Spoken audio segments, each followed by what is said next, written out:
I was in Copenhagen to cover the climate conference in December for the NewsHour. Many of the leaders I talked to in Copenhagen knew they wouldn't live to see the future they were arguing over. The giant emitters of tomorrow were really trying hard to play both sides of the street. Depending on the context of the discussion, China, India, Brazil were either large, dynamic, surging economies with a lot to say about their own needs and aspirations, or in a different conversation, later that same day, in a different context, were just like Nepal, Suriname, or Burkina Faso.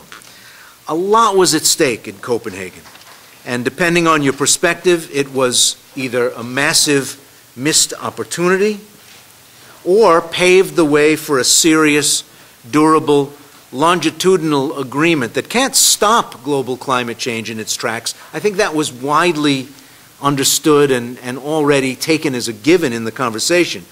But simply to begin the process of reordering our access to energy in a way that may blunt the worst impacts 40, 50, and 75 years from now. We've got a terrific panel with us tonight to examine what did and what didn't happen in Copenhagen. There are lots of stories that are going to get told about Copenhagen, a lot of stories that have been told about Copenhagen, about whose fault it was and whether it was good enough or not good enough. The most important story to me is the massive convergence of social movements from around the world that came and rallied around some very common themes. One of the most important ones was climate debt and pay up the climate debt, which found legs in Copenhagen that we hadn't seen in a very long time in many years of campaigning. My take on the Copenhagen Accord is you can put icing on a brick, but that don't make it a cake. One of the major reasons that I went, I'm a Canadian, was to try to embarrass my government as much as I could, as publicly as I could, in every way that I could, particularly not just for the fact that we're one of the 10 worst emitters in the world, but as a wealthy nation, we should just know better. The corporate presence there was appalling. When you got off the plane, Coca-Cola greeters, Coke greeters, who were really appeared to be representing the summit were there. Ban Ki-moon the year before had put a big marketing campaign into making the issue sexy, and they got this big marketing company and they came up with the term Copenhagen. I called it Copenhagen. I thought there would be a slightly different process because it was about a shared hope, not the Copenhagen. And it turns out that the same power structures were there, and it's that we have to challenge, and we need to work in solidarity and support of the movements in the global south. We are negotiating not only the future of humanity and the earth, we are also negotiating the distribution of the future GNP of the world. So now we have this Copenhagen Accord that we do not know how it came about properly, how it was really crafted, and how it is going to be owned, and how it will come back to the multilateral process. We are in a crisis situation with regards to the post-Copenhagen period on the environmental side, as well as on the equity side. What is the way forward? I think the way forward is to go back to those unglamorous working groups, unglamorous because we don't have non-meetings of non-leaders there. They are the hard-working meetings of the hard-working negotiators who are the experts.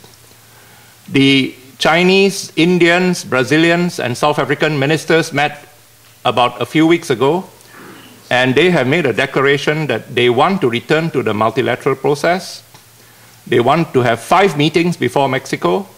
They want the reports of those committees to be the negotiating basis and not the Copenhagen Accord, even though they support the Copenhagen Accord, because as you know, they were part of the final makeup of the Copenhagen Accord together with President Obama. So they are not renouncing the Copenhagen Accord, but they are saying the role of the Copenhagen Accord is to feed the Copenhagen Accord into the UN process and not have the Copenhagen Accord have a life of its own to be developed into a treaty of its own. And this view is shared by other developing countries. For example, the small island states have also come out with a statement saying that they want the negotiations to resume in the United Nations as fast as possible, They don't want it in the G20 or in the MEF or in the World Bank or wherever it is. For indigenous peoples, it was a major gain, at least from my point of view and many of the indigenous peoples caucus, that we managed, number one, to bring in the whole issue of human rights into the climate change document. Never before has there been any reference to human rights in any of the negotiations of the Climate Change Convention. We have tried this even in the Convention on Biodiversity, and we were always told these are not human rights instruments, these are multilateral environmental agreements, so don't even talk about rights in these kinds of meetings. But I think because of the insistence, the persistence of indigenous peoples together with the NGOs and some governments who helped us, we managed to bring the issue of respect for the rights of indigenous peoples and local communities to their forests, respect and consideration of the traditional knowledge of indigenous peoples in adaptation and in mitigation actions, ensuring the full and effective participation of indigenous peoples, and a reference to that notes the adoption of the UN Declaration on the Rights of Indigenous Peoples. International Forum on Globalization went to Copenhagen and actually got involved in the process back in Bali because we saw a set of converging global crises around the world that wasn't just climate. We saw it very much related to resource restraints in water, in energy supplies, in arable soil, in a slow motion collapse of the natural systems that sustain life on Earth. And we saw this largely in the context of what you referred to, Ray, earlier. After the Cold War, early 90s, the idea was get government out of the way. And since then, global corporations have largely been governing the global economy. Energy markets haven't been regulated, carbon hasn't been priced in, it's only gotten more and more externalized.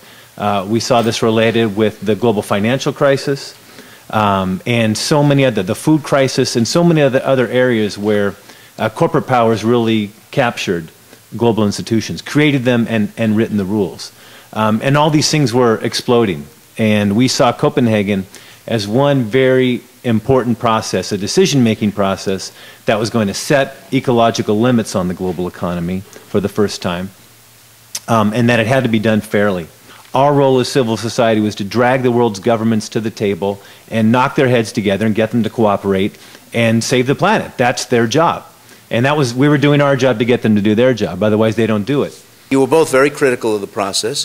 What could it have looked like? I believe that the UN process is an appropriate and legitimate vehicle to move a global climate architecture.